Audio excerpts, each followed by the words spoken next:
Salut tout le monde, aujourd'hui on se retrouve pour un test que vous m'avez beaucoup demandé suite bien sûr à la vidéo que j'ai faite précédemment et vous vous en souvenez, j'imagine, de plus pro et de plus durable.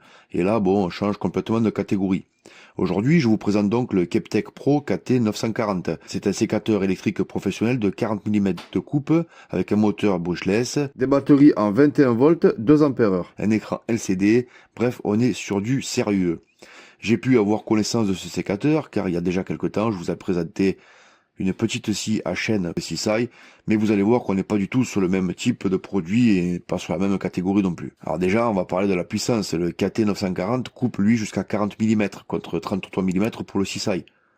On peut voir à l'image qu'il y a quand même une nette différence. Après, c'est sûr que quand on passe plus gros que 40 mm, on va sortir les lagueuses. Voilà, là on est au maximum. Et là on est au maximum. On voit bien quand même la sacrée différence entre les deux quoi. Je vais pas faire mauvaise langue mais bon. L'indicateur batterie, sachant qu'il a déjà fait deux sessions complètes de travail de au moins 1h30 et 2 heures, il reste encore 45% de batterie quoi.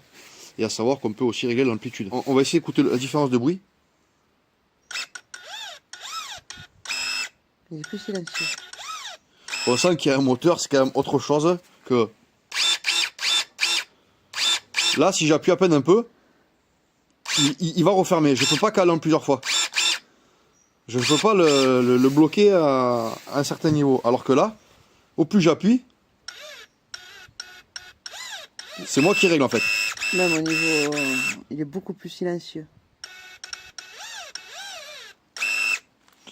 Voilà, donc je trouve quand même qu'au niveau de l'ergonomie, au niveau poignet, on est meilleur là, on garde le poignet bien droit. Et je trouve qu'au niveau gâchette, ça se trouve plus facilement et surtout qu'on peut gérer davantage un peu mieux la coupe. Au niveau de l'encombrement, je vous laisse vous faire votre propre idée.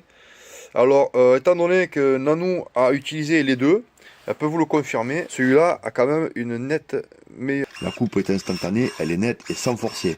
On sent vraiment que c'est un outil pro.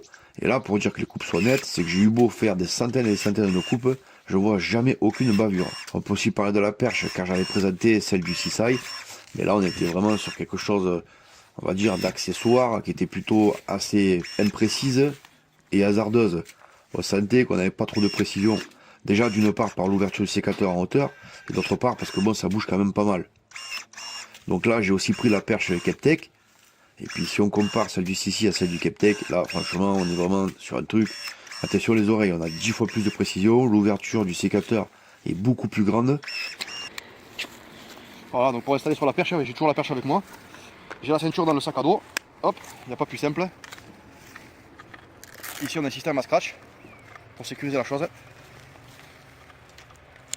Je mets le scratch par devant. Hop, je vais mettre mon scratch ici. C'est quand même sécurisant, voilà. En plus, j'ai plus qu'à allumer. Donc je peux orienter bien évidemment la perche selon mon besoin. Et on peut aisément, voilà. On est quand même sur quelque chose de très stable. Parti. Ah, là, on fait des belles découpes là, comme vous pouvez voir. Ah, c'est surtout qu'on reste quand même dans le calme. On entend. Ah ben avec le sécateur électrique comme ça, la petite scie électrique, moi je suis tranquille pour aller faire mes chantiers sans déranger les gens dans les quartiers.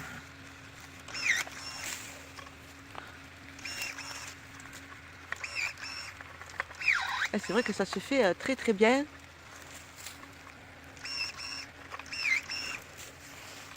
Ça se fait très proprement.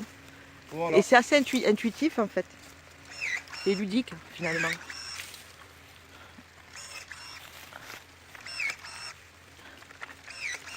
Alors là, on va s'attaquer à quelque chose d'assez balèze. Ah là, il a perdu un doigt. Ça sert vraiment pour voilà, faire du débranchage, des trucs costauds. L'autre, on va s'en servir vraiment pour sécateur, quoi. C'est-à-dire pour tout ce qui est la période printanière, été. L'ouverture est plus petite, donc c'est vrai que c'est plus rapide, Ouais. tac, tac, tac, tac, tac. Ça va peut-être plus vite à prendre en main. Après, c'est qu'une question de prise en main. Lui, je trouve qu'il est, il est vraiment totalement redoutable. Hein. C'est incroyable. Moi, mon ressenti à moi, le bleu, on s'en sert plutôt pour tout ce qui est bois vert, quoi. Printemps, été. Tout ce qui est jeunes pousses, des trucs comme ça. Et lui, par contre, on a tendance à s'en servir vraiment à tout ce qui va être bois plus dur. D'une main. Bois plus dur, bois plus gros. Hein, c'est pas ton avis aussi? Ah oui, oui. Ça fait qu'on a la bougie. c'est vrai que celui-là, on a tendance à le pousser un peu plus dans ses limites, mais finalement, en fait, on dit ses limites, mais non, en fait, parce qu'il a